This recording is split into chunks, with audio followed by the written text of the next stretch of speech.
Jérémy Bana Owona, connu sous son nom de scène Werenois, est né le 30 janvier 1994 à Melun, une ville de banlieue à environ 40 km de Paris, et était l'un des rappeurs les plus talentueux de France avant sa mort subite le 17 mai 2025 à l'hôpital de la Pitié-Salpêtrière, à Paris. Avec sa voix de rappeur grave, son style mystérieux et ses paroles percutantes reflétant la vie dans la banlieue de Montreuil, Werenois a laissé une empreinte profonde sur la scène musicale française en seulement 4 ans de carrière.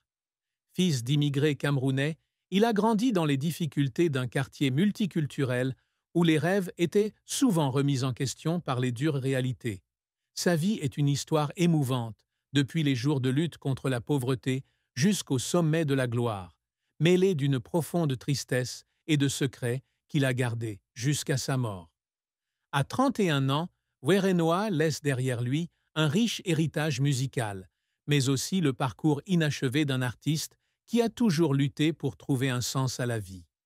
La plus grande tristesse dans la vie de Werenois était le sentiment d'être pris entre deux mondes, les origines camerounaises de sa famille et la société française dans laquelle il a grandi.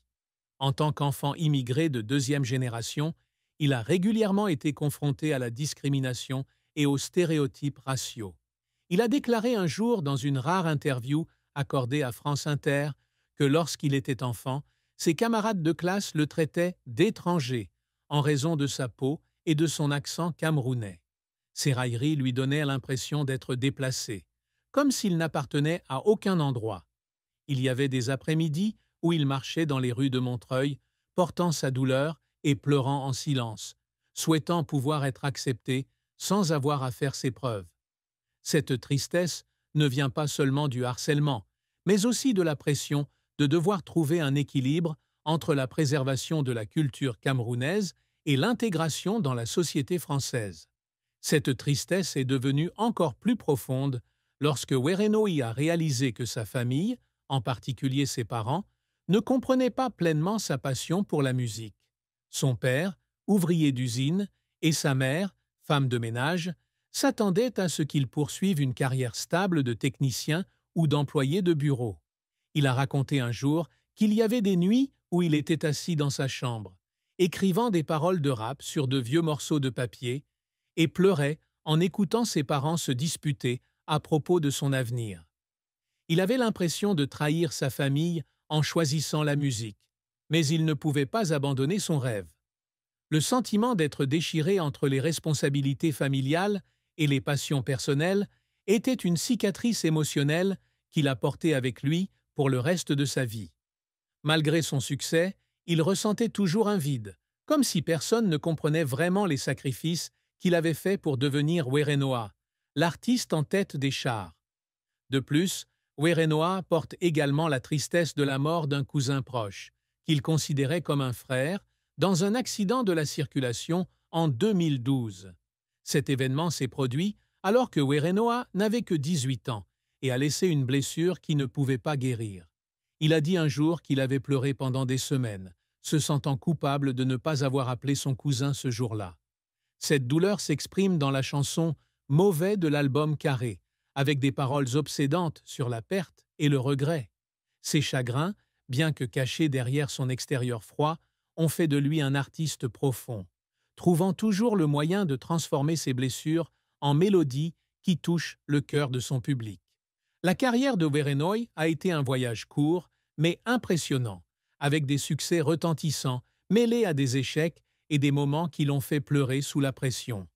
Il a commencé sa carrière en 2021 sous le nom de scène Werenois, en publiant la chanson Guadalajara sur YouTube, atteignant rapidement des millions de vues grâce à sa mélodie trap entraînante et ses paroles honnêtes.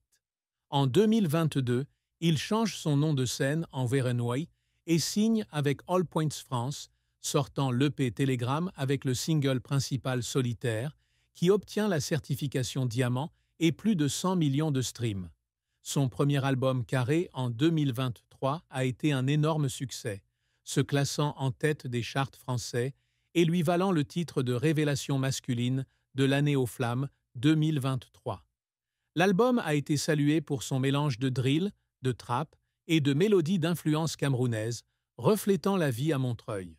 En 2024, Werenoi consolide son statut avec l'album Pyramide, sorti en février, et sa suite, Pyramide 2, en octobre.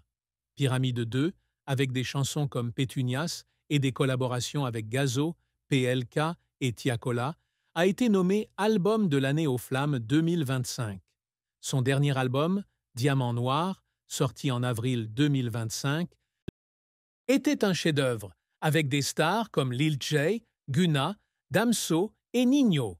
L'album bat des records avec 4,7 millions d'écoutes sur Spotify France en 24 heures, le confirmant comme l'artiste le plus vendeur en France pour 2023 et 2024. Il se produit dans de grandes salles comme l'Accor Arena en octobre 2024 et devait donner un concert à Paris La Défense Arena en janvier 2026, mais il n'a malheureusement pas pu se produire. Cependant, la carrière de Werenoi n'a pas été sans revers. À ses débuts, il a été rejeté par de nombreuses maisons de disques car son style était considéré comme trop local. Il a raconté un jour qu'il y avait des jours où il était assis dans son petit appartement de Montreuil, regardant son téléphone et pleurant, inquiet de ne jamais être reconnu. Un autre échec a eu lieu lorsqu'il a investi dans un projet de production de MV pour un nouvel artiste en 2023, mais le projet a échoué, lui faisant perdre une grosse somme d'argent. Il a raconté qu'après cet échec, il a roulé seul dans les rues de Paris, en pleurant et en se demandant s'il avait la force de continuer. La pression de la célébrité est également un fardeau. Il travaillait souvent jusqu'à l'épuisement, passant des nuits en studio à perfectionner des chansons.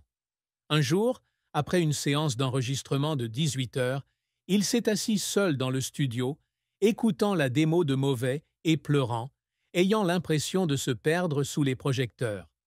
Les moments qui font pleurer Werenoi proviennent souvent de pressions invisibles. Il a dit un jour que lorsqu'il a reçu le prix de la révélation masculine de l'année, il a pleuré dans les coulisses, se souvenant des jours difficiles où sa mère devait travailler 2 fois plus pour subvenir aux besoins de la famille. Une autre fois, alors qu'il se produisait à l'Accor Arena, il a vu sa mère dans la foule et a pleuré sur scène, ému de l'avoir rendue fière. Les efforts pour surmonter les problèmes de santé l'ont également laissé épuisé. Il avait gardé secrète une pneumonie chronique, mais en 2025, lorsque son état s'est aggravé, il a pleuré à l'hôpital, inquiet de ne pas pouvoir terminer l'album Diamant Noir. Sa carrière témoigne de son talent et de sa persévérance, mais c'est aussi l'histoire d'un artiste qui lutte constamment contre ses démons intérieurs. La vie de Werenoi connaît une triste fin le 17 mai 2025, lorsqu'il décède à l'hôpital de la Pitié-Salpêtrière à Paris, quelques heures seulement avant son concert prévu au Hazard Club de Lyon. Sa mort à l'âge de 31 ans a été un énorme choc pour l'industrie musicale française et des millions de fans. Selon les informations, il a été transporté à l'hôpital dans la soirée du 16 mai dans un état critique en raison d'une insuffisance respiratoire liée à une pneumonie chronique qui n'a pas été correctement traitée. Il est tombé dans le coma après avoir subi une crise cardiaque et malgré les tentatives des médecins pour le réanimer, il est décédé au petit matin du 17 mai. Son ami proche et producteur Babs a confirmé la nouvelle sur Instagram, écrivant que Werenoi était un génie et un grand cœur, parti trop tôt. Ce jour-là, Paris s'était plongé dans une atmosphère morose, comme si la ville entière pleurait une étoile montante. Il avait prévu d'interpréter des chansons de Diamant Noir, un album qu'il qualifiait d'hommage à Montreuil et au Cameroun. Avant d'être hospitalisé, il a posté une vidéo sur Instagram avec son bras droit bandé en raison d'une blessure mineure, s'excusant de ne pas pouvoir assister aux Flammes 2025. Cette vidéo est devenue sa dernière image, avec un sourire triste et une voix grave. Sa mort n'a pas seulement marqué la fin d'une carrière, mais aussi la fin de grands rêves. Il avait dit un jour qu'il voulait ouvrir un studio de musique au Cameroun pour aider les jeunes artistes, mais ce rêve n'a pas été réalisé. Son décès a laissé un sentiment de perte, comme une chanson interrompue à mi-chemin, laissant les fans avec regret. L'amour et le mariage de Werenoa sont une partie privée de sa vie, car il a toujours gardé sa vie personnelle hors des projecteurs. Il n'existe aucune information officielle sur son mariage, mais des sources proches révèlent qu'il a eu une relation profonde avec une femme nommée Aïcha, une journaliste musicale vivant à Paris, au cours des 3 dernières années de sa vie. Ils se sont rencontrés en 2022 lors d'un lancement d'album à Belleville, où Aïcha a été attirée par son intelligence et son humilité. Leur relation est restée secrète, Aïcha n'apparaissant que sur quelques photos floues sur les réseaux sociaux. Il a écrit une fois une chanson inédite, intitulée « Pour toi », avec des paroles émouvantes sur une femme qui l'a aidé à trouver la paix au milieu de la tempête de la célébrité. La plus grande tristesse amoureuse de Werenoa vient du fait qu'il se sent incapable d'apporter de la stabilité à Aïcha. Il a un jour confié à Babs qu'il craignait que l'emploi du temps chargé et la maladie ne paient.